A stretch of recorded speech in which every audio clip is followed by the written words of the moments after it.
And welcome back to another episode of the Sports Parenting Playbook. Kirk, how are you doing today? Really good. Yeah, can't wait for this one. Excellent. So we have got a guest today from a sport that we've not spoken to anyone from so far in this podcast, and that is rugby. And we're all about getting children into sports and preventing early specialisation of sports. So we're into speaking to different people from different sports. And we are joined today by Will Greenwood. Will, how are you doing? Great. I'm great. I don't often get a chance to talk about my stellar athletics career as a kid. Well, this is it. Yeah. We've done a little bit of research. We Right, understand. what have you found?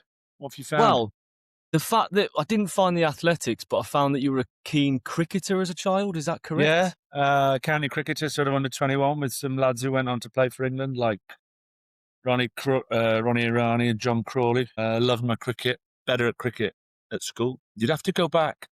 I didn't do a lot of athletics at senior school, but went to Harringay to National Schools Championships. Competed in 2 events, so you've got to work out what 2 events I competed in and won one of them at under 13. So technically National Schools champion of 1 event and made the final of in fact, I did 3 events. The final of the other 2, didn't place that well in 1 and did okay in the other. So 3 events that I did in the Nationals in the 1985 Harringay National Schools Athletic Championships. Well, we like a bit of a competition, so I'm going to let Kirk go first. Come on. I'm probably going to go 200 meters. You've got 3 events to choose, and I'll tell you how many you've got right. 200 meters. You're very tall, so I'll probably go high jump. Do you know what? I'll just go the sprints. 100, 200, high jump. 0 correct. Oh, so I'm going to go 800 meters. I'm going to go a little bit off piste and go steeplechase. And I'm also going to go with a throw-in event, so I'm going to go with shot put. 1 out of 3. The first one. Yay, that makes me the winner. 800 meters. 800 meters. Throwing. Okay. You're right, but wrong shape. What did I throw? I was going with javelin. Cricketer. Javelin. Of course. Should have thought about that. And the winner, I've got long legs and I'm reasonably quick without being a sprinter. So what does a long-legged... Long jump. Close. Triple jump. Yes. I was a National Schools triple jump champion back in 1985. Okay. So I loved my athletics. They're all sport. I'm a believer in you in not specialising too early. What's my but? I know you're not supposed to swear on sports kids one, but I've always been told everything before the but is a lie. So if anyone ever says anything to you and then says but, they've just basically lied for the previous 2 minutes and they just try to cut off what they want to say. It's a complete no-no in my book. So I'm not going to say the word but. I can understand why they do it, but it frustrates me when, let me say, rugby academies or football academies sweep up hundreds of kids into their under 14s. And we had a 2003 reunion and I was chatting to one of the lads who is involved in coaching. And I said, do you ever go and watch your academy players? And he goes, yeah, occasionally. Can you spot early on the lads in this case, the lads that are going to make it? Yeah. Oh yeah. We know exactly which ones there are. I said, well, why have you got the other ones there? Because you're stopping them. They're being pulled out of school sport. They're being pulled out of other sports. They're being told they can't play cricket. Being told they can't do athletics because they've just got to get in the gym. They're being told because they're part of it. And yet actually, you know full well that they're not going to make it. We need them. We need them for the numbers. You're like, whoa, now. Yeah. And be careful what my vocabulary. Now the system is set up to ruin kids' sports careers, if you look at it like that. They then give up rugby because they've been rejected and feel emotionally some stay out. And they never go back to the sport that they gave up, which they actually loved in the first place. But I think you can replace that with football. I think you can replace that with any sport that is now gone super professional, who's desperate to try and find the next Bukayo Saka. Do you understand? So I can see why they want to get those kids in, because they've spotted people who are very, very talented and are going to make it. So they want to upskill them quickly. But in order for them to be upskilled quickly at under 14s, 15, and they will use the argument, the counter argument will be, well, sometimes we get it wrong, and there are a couple that come through a little bit later. Well, they would have come through anyway, just by leaving them alone and letting them to play other sports, and maybe they'd have come through even faster if they'd had a wider, broader experience of different sports. I'm not completely set in stone, and I understand that perhaps the FA aren't here or rugby academies aren't here to defend themselves, and there'd be different points of view. But it comes from an experience of watching at a school academy lads standing to one side and not training with their mates because they've got academy training, and therefore they're missing out on playing with their mates, watching them not play this other sports that they love because they're being told to specialise, and then meeting up with them at 21, 22 and has a rugby career. Oh, I've given up rugby. And in the meantime, you've done one sport at school and been blinkered and so desperate to do it that you've lost the joy, which is the very reason you play sport in the first place.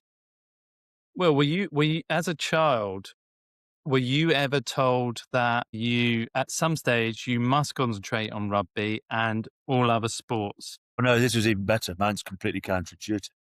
I was told by the England under-18 rugby backs coach that rugby wasn't for me. I should go and try a different sport. Wow. Yeah. That was my appraisal at the end of an under-18s camp. That's interesting, because when you talked about growing up, was rugby then the sport that gave you most joy when you were a kid? No, not until I was amazing till about 13, 12. And I was very late to puberty, very late. I went to a boarding school a year young. Was quite bright.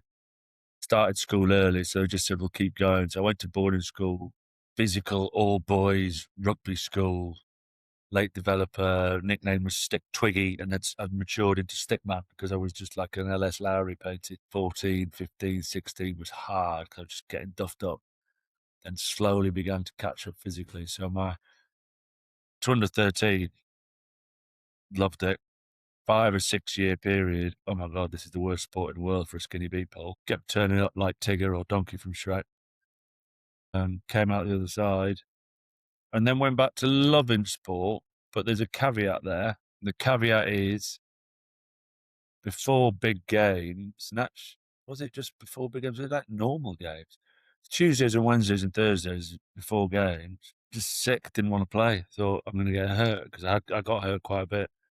And whatever it was, the then almost by default on Tuesdays and Wednesdays went into shutdown and feeling sick and horrible and, oh my God, this is going to hurt, and that sort of stuff. And then you warm up on the pitch in front of 50,000, 60,000. You go, wow, it's like being Harry Styles, this. So you mentioned the times that you didn't enjoy the sport, and we talked about the fact that you warm up to it before games. But what kept you turning up? Because you were saying like you didn't enjoy it. What actually kept you doing that? Was it outside influence or a desire to want it, and you put the pain and side to one side? Or I loved enough of the game that I thought I can just about survive the stuff I don't like as long as I can do the stuff I do like. so I've got to put up with it.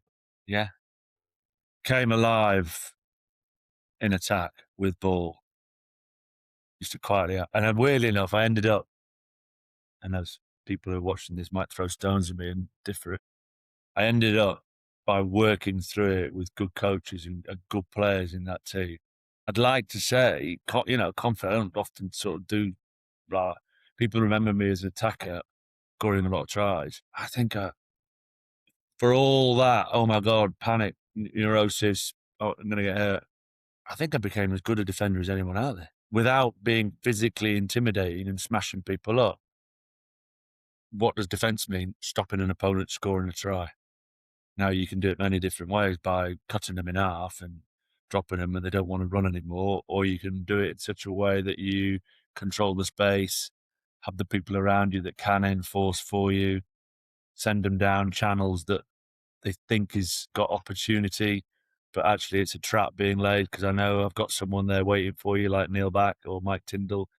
and working with Benny Cohen on the edges against faster people and stronger people, and using inside defenders, using the space behind, using the touchline, using which hand they were passing from, understanding which was stronger, which was weaker. And all these inputs was how I played the game. Rugby's just a game of chess played by massive humans, but moving parts, but they've all got different. There's a pawn, there's a rook, there's a bishop, there's a queen, there's a king. They've all got difference on a chessboard. That's the definition of rugby. People with difference. I want to take it back. So talk about your own parents and what they were like when you were growing up. And you already mentioned, I think you went to boarding school, right? Yeah. What was the relationship with your parents like through rugby, and were they really supportive and all that kind of stuff? Dad captained England and coached England. Oh, right. So Okay. grew up on a rugby field. I was going to watch him play in Italy when I was 2 years old. And as soon as I could run or walk, I was running up and down the steps at Stadio Flaminio because we were living in, he was playing in Rome. And then in the school holidays, when I was 12, I was going and training with the men. I was a skinny 13-year-old and learning how to look after myself. And not necessarily doing full contact at that age, but it was times were different now. You can't take a 13-year-old to men's rugby training now. What you're doing is, but I learned so much by being around older, wiser players, and that's sometimes what you see. Again, it's not about telling this generation what they're missing. They go straight in to young. They just train with people who've been created in the same petri dish. It's an echo chamber sometimes. Unbelievable talent, and I just think. So we can't. They'll say, "But look at you, like you're physically inept. You're 1 rep max on the bench press. What? That's pathetic. Cardiovascular. Is that all you could do in Bronco?" So there'll always be differences of, and they'll quite rightly point that the physicality now is here, and I get it, amazing. It doesn't stop me having the opinion that I think by going down the route they go, they don't equip, they don't put modern rugby players in it. They don't bake them with enough difference. They don't put them in and around enough difference. That's not just physical difference. It's background difference. It's working capacity difference. It's being at private school and going down and you're training with someone who's just been scaffolding all day. And you go, that's proper tough, that is. And, we just been wazzing it down with rain, and he spent the whole day. What did Darren Garth, he said, it's not scaffolding, I'm a tubular technician. And you've got lads on the trains who are, leaving Saturday straight after the match because they've got to do a shift. And you pick them up and and then there's issues, and you just have so much cognitive diversity, background diversity, not as much ethnical diversity. Rugby's still a very white-dominated sport by and large, but if you enjoy difference and diversity for it just meaning putting people with completely different backgrounds together, that's what I just feel sometimes. And then understanding how they've played a game and they've been scrummaging. There's a 36-year-old knackered prop, and yet he wins every single scrum and every single scrum penalty. I'd love an 18, 19-year-old coming through, or just like, I get it, you've got an amazing coach who could tell you and show you, actually just bend over and push against this old bugger.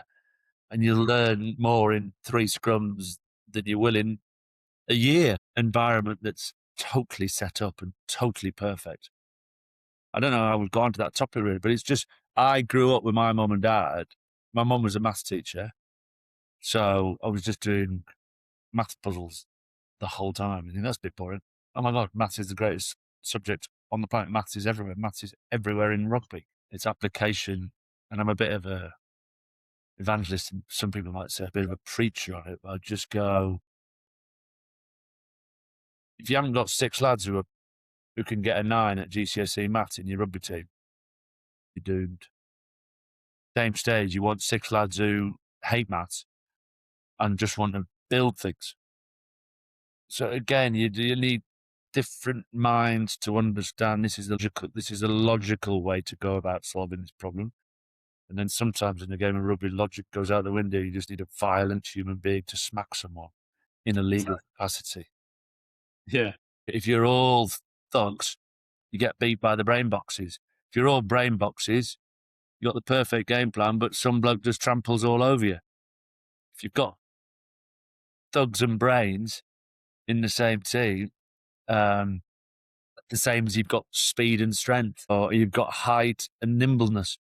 You've got all that in. And of course, I understand safety concerns in rugby, but I do feel that we're just losing an element of both cognitive and physical difference in our sport as they become so professional, so young. It's very difficult now, as you've seen with some players like a Ben Earl playing in the centre or Henry Pollock having a stint on the wing. They're all starting to become one. The beauty of rugby is you'd go along a national anthem and you could tell immediately what position people play by their physical front. So I love my game. And just it's interesting, but I grew up baked in difference because I had an English and a geography teacher as parents. I was left with my grandma a lot who played cards, so I just played cards all the time. Always trying to solve. We played Newmarket or German whist or whatever. I loved game of cards. My life was sort of, because they're teachers, good teachers gamify things. My life was gamified. It's been one big real life PlayStation game and trying to solve things and fix things. Not with my hands in a tool making capacity. When I say fix things, people throw things at the screen. They say you've never put a picture up. But in terms of trying to find different ways to achieve the same goal, constantly questioning, not in a capacity of undermining coaches, but in a capacity of, I like that framework, but I'm out here, I'm seeing it slightly different. Can I just tweak it? Some coaches hated that. And I did not get on well with them. And other coaches went, right, you can feel things, they would say, that they can't see, but they can see things that I can't feel. Coaches who work with you to understand the player out there just senses as an opportunity, and the data can go and take a flying jump for 2 minutes because the data is based on the law of big numbers. And so, yes, but the beauty of the law of big numbers is right now, it's time to run it, even though the game plan says kick it. And there's too many coaches who go, what are you doing? If you don't break the system, you're out of the team. And I never had that. I had parents who wanted to iterate. I think that's probably the best description of the Greenwood crew. Mum, dad, brother, sister, me. We're just iterate all the time. In terms of grassroots rugby and everything you've just said, there's a lot of different things going on with grassroots rugby. And I kind of had my first experience of it this past weekend. I took my daughter to the local rugby team for a trial session. All her mates are trying it. She wanted to. And I saw exactly what you're talking about with the numbers thing. It's a really well set up club, got great facilities. And in the group that she was in, which was for her age group, there was one lad who was physically better than everybody else. He knew the rules and he was actually getting really upset when the rules weren't being followed. The coaches did a fantastic job of making games to make it inclusive for everybody. But I could see in my very untrained eye that he was probably the one that stood out and was the one that was going to go further. It actually turns out he was the coach's son. And the coach was fantastic. But the lad, who's only 7, 8, because of the age group, was getting very upset by it all because it kind of wasn't rugby in the sense that he wanted it to be, because he was physically and taking control of it.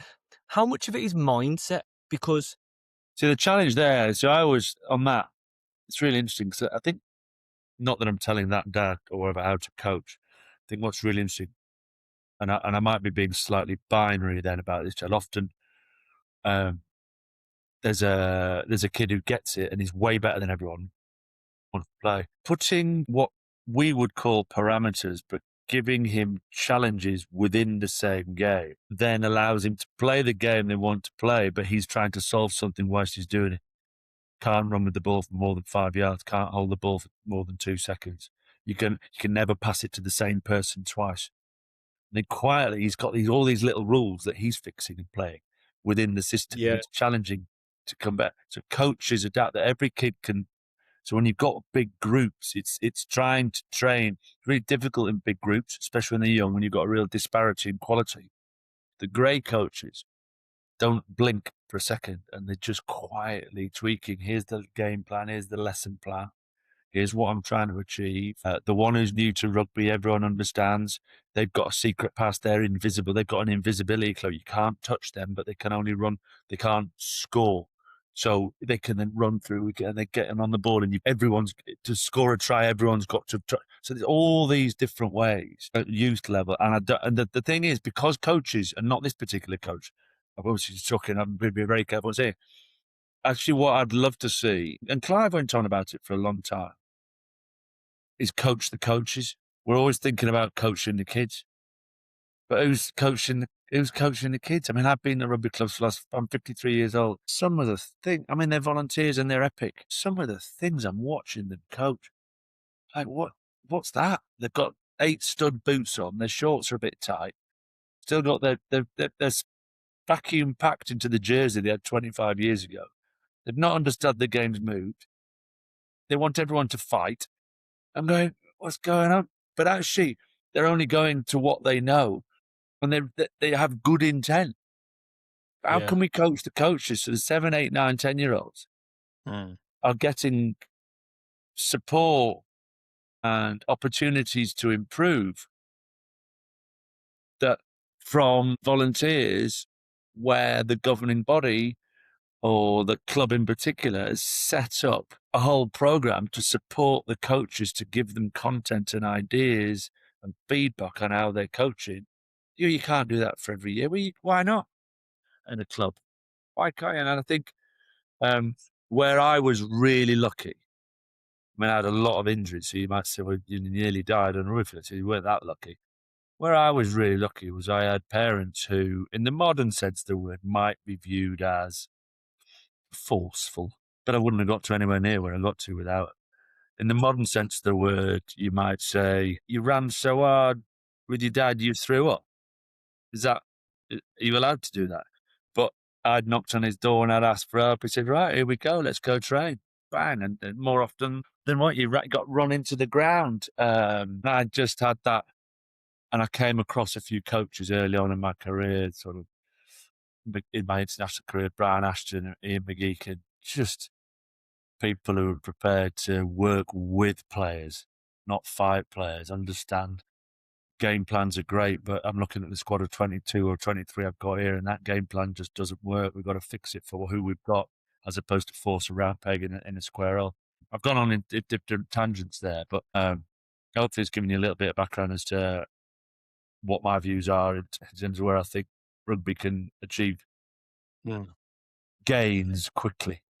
So, I mean, something sparked a memory in me, actually, because I did go to a couple of rugby sessions when I was a little boy, and it wasn't great because the coach was just terrible in terms I always bring this back to maths, right? Because just on that, sorry to interrupt, Kurt, but it's very similar. And before you'd said the second part of that sentence, and I don't want to sound like I'm Darren Brown here, I already knew you had a terrible coach and an experience when you were young. It's the same in maths. People say, I can't do maths. I'm telling you, everyone can do maths. Maths is just a jigsaw with different shape pieces that you put together in a relative formulaic fashion. You're looking for side edges, corner edges, different colours, holes and go together. It's just a beautiful picture. I know people are screaming, maths isn't a beautiful picture. It's a beautiful picture that comes together really basic components. It doesn't connect with you when you're 6, 7 or 8.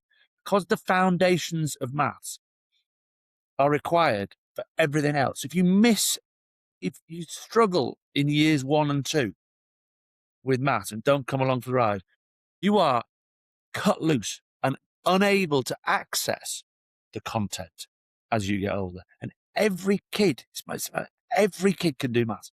And I meet every person who I say nowadays meets and says, no, I can't do maths. And I go, it's a party joke. I said, I bet you had a terrible teacher when you were 7 or 8. Oh, yeah. Mr. So-and-so. Really mean. Just spoke at a million miles an hour. Every kid can be taught maths.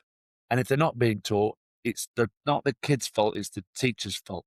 You've got to find a different way to connect with everyone, and you've got to throw the lesson plan out the window or keep the same structure, but find different ways to connect with people until they find a type of vocabulary or language or a picture they can understand. And then they can go, oh my God, of course Sokotoa is Sokotoa. Why wouldn't A squared plus B squared equals C squared? I totally get it. It's the area of the three triangles brought together. You just put it into it of the three squares that you can build up off the back of the triangles. Before you know it, you go, why is pi r squared? Oh my God, do it through the pizza theory, do the prisoner escape theory for cis. Now, so there's just, you can tell maths through stories and just your experience. And I'm sorry to interrupt. It's my bugbear about people who come and say, oh, I hated rugby, or I hated maths, or I hated tennis, or I hated dancing, or I hated music. And most of the time, you can trace the source of the Nile, go back to the start. It was a really cruddy experience. Yeah, that was what it was. Teacher or coach at a young age, and you go left instead. Brings me perfectly onto the festival of sport, because Mini Athletics was at the festival of sport. It was unbelievable. So many, and I think that everything you've said so far, now everything makes sense for the festival of sport. Because, and if anyone's not been there before, we were there last year, and it's this super positive weekend where there's a multiple different sports where your kids 26 sports, 26 sports. 6. Yeah. Yeah, it's 26. If we have more time, I'll ask you to name them, but I won't. But yeah, so and it's where loads of kids had this super positive experience because they're all smiling. So that experience that I had in rugby when I was like 7 or 8, where the coach was taking a piss out of me in the first session, I was like, "So this, I'm not doing that anymore." That doesn't happen at Festival of Sports. If you really want to find what your kid's joy is in terms of exercise and sport, go to the Festival of Sport. It's brilliant. Yeah, that's what it's always set up to be. It's, I don't go into coaching to find the next Ellie Kildon or Laura Trott. It's nice if you do, but you go in as sport, and I go in as sport to watch people discover their passion or their particular super strength or the thing they absolutely are prepared to commit some time and some energy to, by making sure everyone's included. We don't coach down, we don't dumb it down. We use coaches that will push and create vacuums by letting the really good ones flourish, but taking along the others who are having their first installment of their rugby career, hockey career, zorbing career. Not ice. We don't do ice skating, skateboarding, and these sorts of sports in a fun family way. Gets parents as well going back to sports that they haven't done for 15 years in a walking touch or mixed netball, and they go back to their own communities where they live, and they rejoin their own club, and maybe they don't play in the starting team for their local netball club, but they get back involved with coaching, and therefore we have more coaches in the sport. The kid then gets access, and rather than coming home and not going anywhere, you're spending time with your mum and dad down at your local hockey club. And then alongside that, it's camping, it's glamping. Of course, there are phones, but vast majority of the time, the phones tend to stay in the tent after about 10 minutes because the kids just want to go try stuff, whether it's archery or lacrosse, trampolining, rowing, all these sports that go on. There's some music in the evening, so they get a little mini Glastonbury. And then we go again the next day, and we have outstanding coaches like yourselves who've operated right at the tip of the spear when it comes to grassroots in their sport. But we also bring some World Cup winners, some Olympic gold medalists, some Commonwealth gold medalists, some world champions who come along, and we invite them to get involved as much as they can. And they do. They have as much fun as the kid who's trying archery for the first time. Fantastic. And the festival sport, I'm looking at I've got the website here. It looks absolutely fantastic. The reason I've got that is the 24th to the 27th of July at Packington Estate. Yeah. You Brummies is perfect for you, isn't it? Well, yeah, absolutely perfect for me. Kirk's not a Brummie, as you can tell. I've got that accent, but yeah, it's not too far from me. And it's that beautiful thing. Yeah, we put it in the centre of the country, we've been to different estates. It's the most beautiful estate. Estate. You're thinking, I've got to be careful what I say to my friends who are from Birmingham. I'm driving up to Birmingham thinking, how good can this estate be? And you go through the gates and you go, oh, some my good God. ones, bad ones, but this is a decent one. This is like we're going to Alice in Wonderland. Like, wow, what's unbelievable. Love it there. And we take over the whole estate. food, family, fun, energy, glamping, trying things for the first time. The kids aren't, if the kids go up there and they love their rugby, they can't just do 8 hours rugby on both days. You get your 1 hour of rugby, then go find your other sports, go do your other ones, which goes back to what you're talking about. Yeah. Rising too early at that age. So we realize you've got to go. What exercise, activity, sport gives you joy now? I'm still, would you say cross-functional? I'll still, I've just booked a walking holiday to the Isle of Arran in September with a couple of mates. I've run across Costa Rica. I've been to the North Pole. I've climbed Kilimanjaro. I was at the rugby club on Tuesday night. I couldn't go last night because we had an 03 reunion. This morning, because I'd had a couple of shandies last night, I turned up and I did an engine session at the local gym with 7 other middle-aged human beings, which involved some rowing, some goblet squats, some reverse lunges, battle bikes, and got a great amount. My brain goes quiet whilst I train. I'll go and watch the rugby on Saturday at my local rugby club. I'll kick a ball about with my youngest on Sunday. Yeah, it's part of the reason. Why do you keep fit? People say, why do you keep fit? You're always training. So I'm always training because I want to be able to say yes to anyone who invites me to go and do something fun.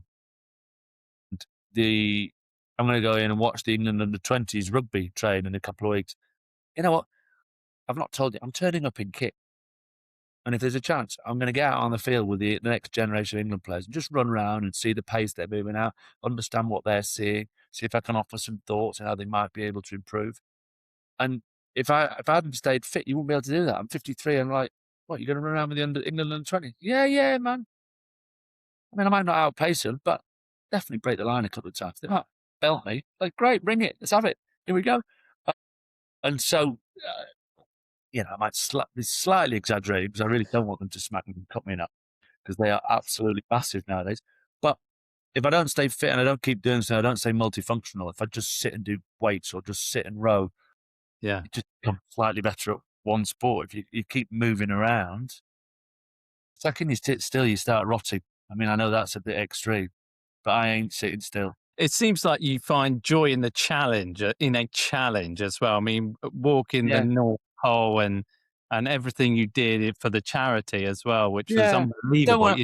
It's really, so some people use the word, oh, you're really competitive. I hate the use of the word competitive. I'm not competitive. Competitive means you want to win all the time. To me, it's like, oh, it's so competitive. I think that people have that view of someone who's so competitive, wants to win all the time. I don't want to win all the time. I'm going to get beat by people who are better than me. What I'm always going to try and be is the best version of myself. And I'm going to try hard.